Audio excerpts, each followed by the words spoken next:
What's up guys? This is the DJ The Pro and we're officially sa atwang episode 2 sa atwang journey sa atwang podcast no, and I am so glad and like sa mga tao nga nag-support sa ako from the episode 1 no, mga reaction, shares, comment no.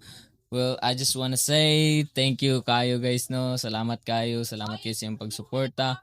And yes, hopefully magkauban ta ani nga journey antud sa kanturan. And yes, for our topic sa episode 2 is given sa to na ako pagbuwat ang ako episode 1, which is nabantayan ninyo is kana message jud siya ato no. So yes. First is katong pagbuhat na ko siya ato is kanang impromptu to siya, walay script, walay structure, nakaplan siya, but ang plan ni ato is maghimo og video. So no script, no flow, walay guide ato, so bantog to nagka ako ang podcast no. So yes.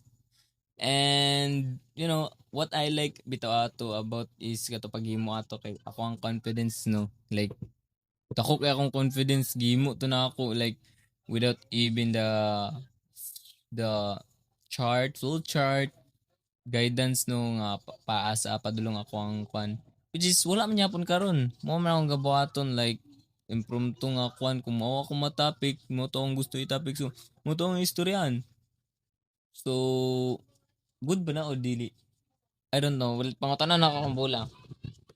Good to siya dili. Dili daw. But anyways, mo to atong kwano. So and also I would like to announce my other project na nga akong giingon sa episode 1. So yes, akong project na ito no. Wala pa pud koy name ani. So but ang project is katong NGL sa Instagram katong link. So yes, kana siya. Muna siya ako ang other project. So wala pa ko'y name, but muna akong project. And hopefully mahimo na akong karon gabi para maka-post na ko og link, tapos pwede mo makasend to og messages.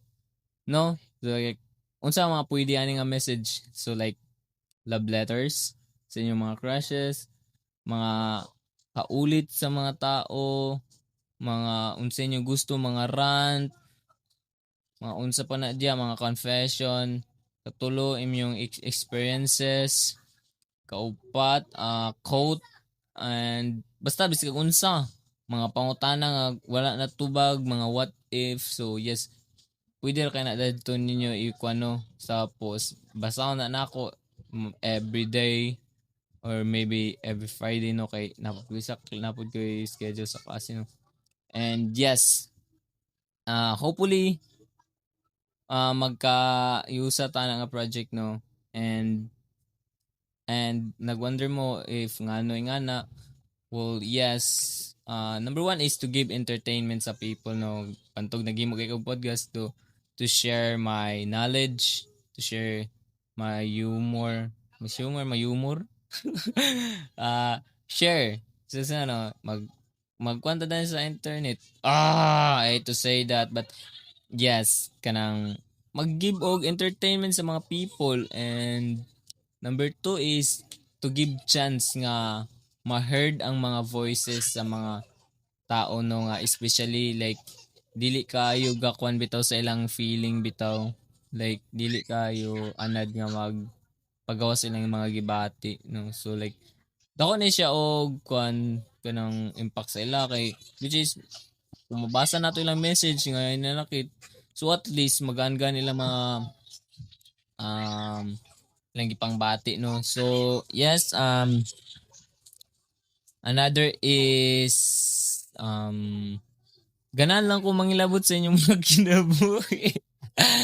Di tsada man gyud, like kanang nakaibasahon bitaw, nakibasahon nga like some nag funny one. So like yes, shout out. And yes, more to siya. So and I'm so excited about it na guys no. Can't wait nga mabasa na ako inyong mga messages no. So yes, hopefully nga na magkuan sa to na mag-message na and akong basahon. So yes. Another thing na pod is kanang sa man ah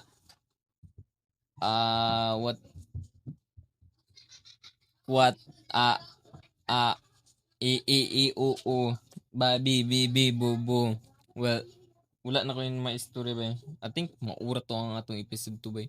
Munang kwan kanang lainan sa unstructured nga podcast no kay wala mo kay topic. So yes, ingana gid ko nga tawo no like the man of few words. Maybe. I think maura to siya guys. So yes. See you anywhere.